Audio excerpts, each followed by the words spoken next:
आप सभी को हमारा नमस्कार। आज कुल 17 मामले मंत्रिपरिषद के समक्ष रखे गए थे, जिस पर मंत्रिपरिषद की स्वीकृति दी गई है।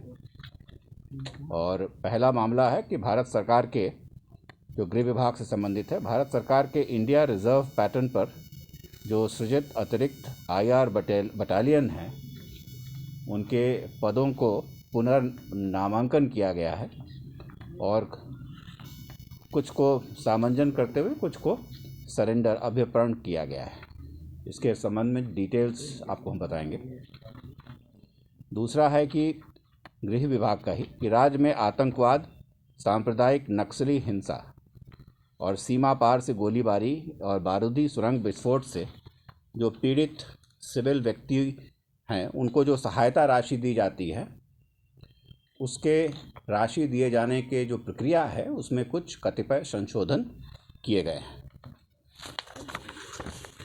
राशि सीधे से दी जाती थी, अब उसको कहा गया है कि जो लाभार्थी को राशि दी जाएगी उसका 50% जो राशि है वो उनके आश्रितों के बचत खाते में अंतरित किया जाएगा, ताकि सब राशि वो सब सारे पैसे एक साथ खर्च ना कर दें। और जो शेष 50% राशि है वो आश्रितों के सावधि जमा खाता में न्यूनतम 3 वर्षों के लिए लॉक इन पीरियड में रखा जाएगा। और लॉक इन अवधि के दौरान जो राशि जमा रहेगी उस पर जो ब्याज मिलेगा वो भी लाभार्थी के बचत खाते में उसको अंतरित कर दिया जाएगा। तो सावधि खाते में जो जमा राशि है, इसकी निकासी यदि करनी है समय के पहले तो किन परिस्थितियों में की जा सकती है, इसकी भी उसमें प्रावधान किया गया है। तो वो है आश्रित बच्चों के उच्च शिक्षा के लिए, प्रथम गृह संपत्ति के निर्माण के लिए, और यदि कोई असाध्य रोग हो और उसके लिए चिकित्सा के लिए राशि की आवश्यकता हो तो वैसे केसेस में इस राशि की निकासी की जा सकती है। और पात्र निकटतम संबंधी लाभुक आर्थिक सहायता पाने के हकदार होंगे। यदि अनुकंपा के आधार पर नौकरी मिली हो तो भी उनको ये राशि दी जाएगी।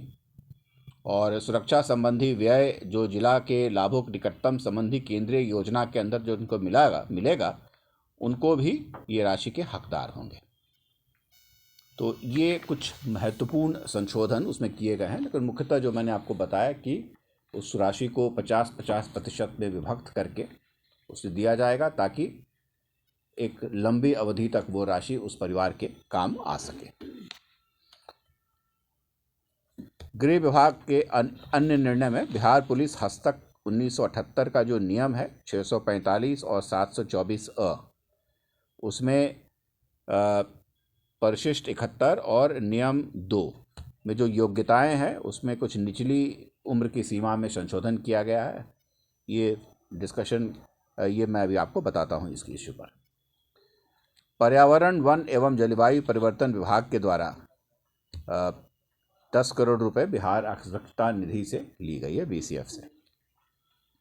विज्ञान और प्रौद्योगिकी विभाग के द्वारा उनके जो इंजीनियरिंग कॉलेजेस हैं वहाँ पर सहायक प्राध्यापक मैनेजमेंट की नियुक्ति करने का निर्णय लिया गया है।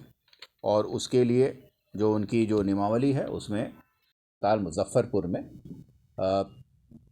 3 पद और राजकीय महारानी रामेश्वरी भारतीय चिकित्सा विज्ञान आयुर्वेदिक संस्थान मोहनपुर दरभंगा, ये आयुर्वेदिक महाविद्यालय और अस्पताल है।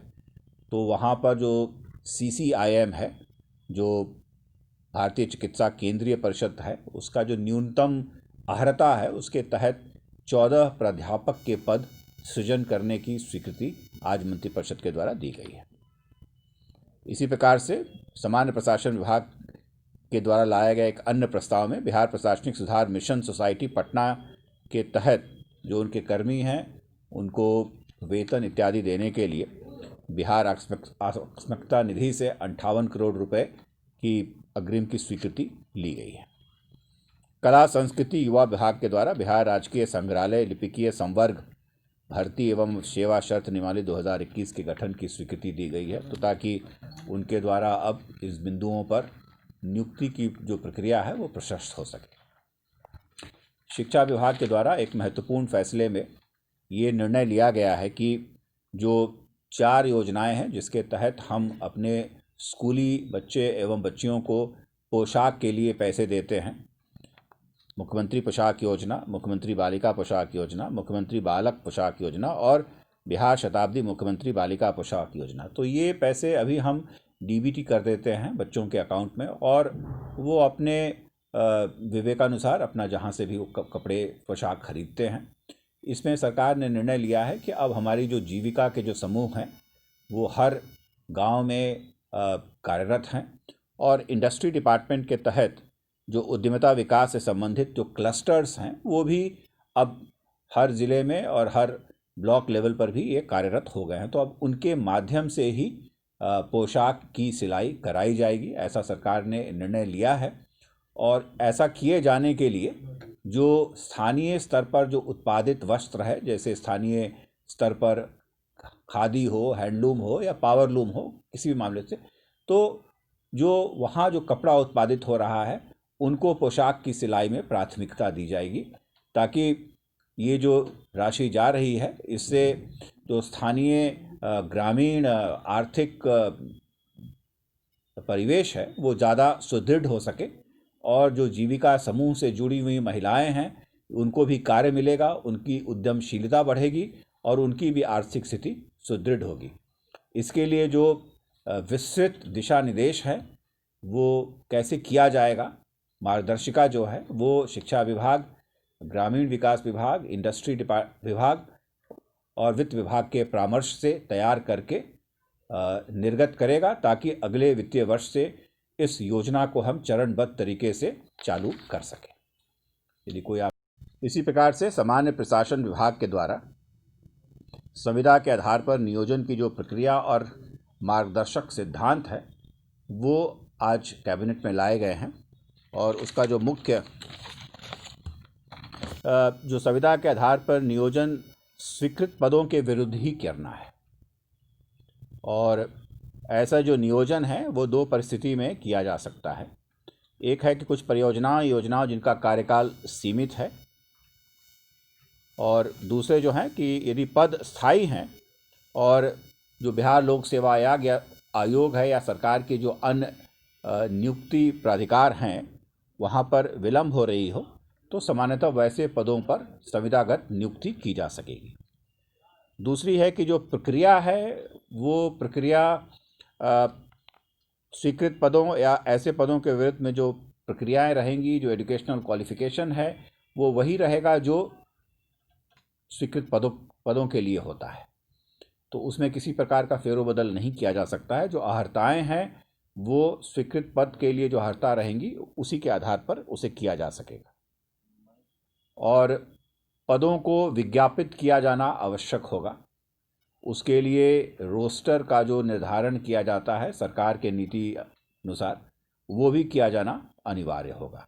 तो कुछ मार्गदर्शक सिद्धांत हैं जिस पर आज मंत्रिपरिषद के द्वारा स्वीकृति दी गई है यदि सरकार के द्वारा संविदागत नियुक्ति की जाती है। उसी प्रकार से सामान्य प्रशासन विभाग के द्वारा जो दिव्यांगजन अधिकार अधिनियम 2016 है उसमें बहु दिव्यांगता को भी शामिल किया गया है। तो मल्टीपल डिसेबिलिटी भी हो सकती है। जैसे कोई आदमी यदि बोल नहीं सकता है तो हो सकता है कि वो सुन भी नहीं पाता हो। तो वैसे बहु दिव्यांगता के लिए भी उसमें प्रावधान किए गए हैं। और एक महत्वपूर्ण फैसले में सरकार ने ये भी निर्णय लिया है कि जो केंद्रीय दिव्यांगजन अधिकार अधिनियम 2016 है उसकी जो भी प्रावधान है राज्य सरकार का भी जो अधिनियम है वो उसके अनुरूप ही होगा। राजस्व भूमि सुधार विभाग के द्वारा स्वीकृत पद बल में आंशिक परिवर्तन करने के संबंध में स्वीकृति दी गई है। उनके 2 सर्वे के इंस्टीट्यूशंस हैं, एक गया में और एक पटना में है। और पटना में एक उनका चकबंदी का भी कार्यालय है। तो उसमें जो प्राचार्य का पद है उसको स्थानांतरित करते हुए सर्वे वाले जो ऑफिस है उसमें उसको हस्तांतरित कर दिया गया है। 1 2 3 4 5 तो कृषि विभाग में 5 सेवा की जो नियमावली है वो आज लाई गई थी और उनके उद्यान, रसायन, मापतौल, पौधा संरक्षण और कृषि अभियंत्रण इनकी जो सेवा शर्तें हैं उनमें कतिपय संशोधन किए गए हैं, और जो लोग कॉन्ट्रैक्ट पर काम कर रहे हैं, संविदा पर काम कर रहे हैं, उनको अनुमान्यता दी गई है, एडवांटेज दिया गया है ताकि उनको सहूलियत हो। तो ये नियमावलियां आई हैं जिस पर मंत्रिपरिषद के द्वारा स्वीकृति दी। HS बिहार अब बन गया है लाइव बिहार।